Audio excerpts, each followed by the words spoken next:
আগাম আমলেৰ সৰকাৰ গঠন হলে আৰো আপনাৰ ইএমএৰ দায়িত্ব দিলে চাইলে কি মেসেজ যোৱা ৰাতি মই সেক্ৰেটাৰিয়েট অফিচৰ পৰা অফ অফিচ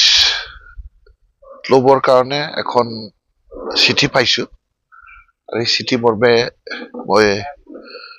11 বজাত পিটিচিত যেটো অডিটৰিয়াম আমাৰ এছেম্বলি অডিটৰিয়াম তাত গৈ অফ অফিচ ল'বৰ কাৰণে হাজু হৈছো আৰু এই খবৰখন পাই আমাৰ সমষ্টিবাসী ৰাইজে মোৰ ঘৰত আহি উপস্থিত হৈছে ৰাইজৰ আশীৰ্বাদ লৈ মই 11 বজাত অফ অফিচ ল'বৰ কাৰণে মই হাজু হৈছো নাই এইটোতো আমাৰ শিৱ ছাৰৰে দায়িত্ব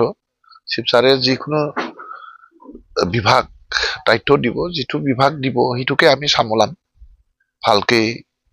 যাতে ৰাইজৰ আশা আকাংক্ষা পূৰণ কৰিব পাৰে তাক মনোযোগ দি পেলাই কাম কৰিম এইখিনি ৰাইজলৈ এইখিনি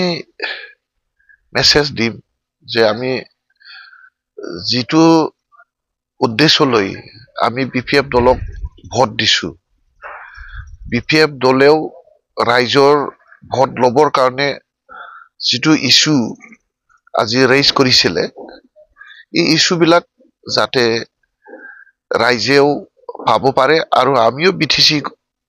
সৰকাৰ হিসাবে ৰাইজক দিয়া প্ৰতিশ্ৰুতি কথা মতে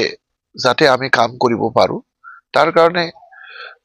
ৰাইজৰ সহায় সহযোগিতা বিচাৰিছো ঈশ্বৰ ভগৱান আৰু আল্লাহৰ আশীৰ্বাদত ৰাইজে যেনেকৈ বিচাৰিছে আৰু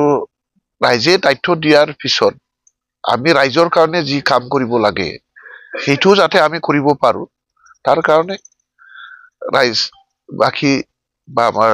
বিটিসি বাকি ৰাইজক সৰকাৰেৰ লগত সহযোগ কৰিবৰ কাৰণে মই আহ্বান কৰিছো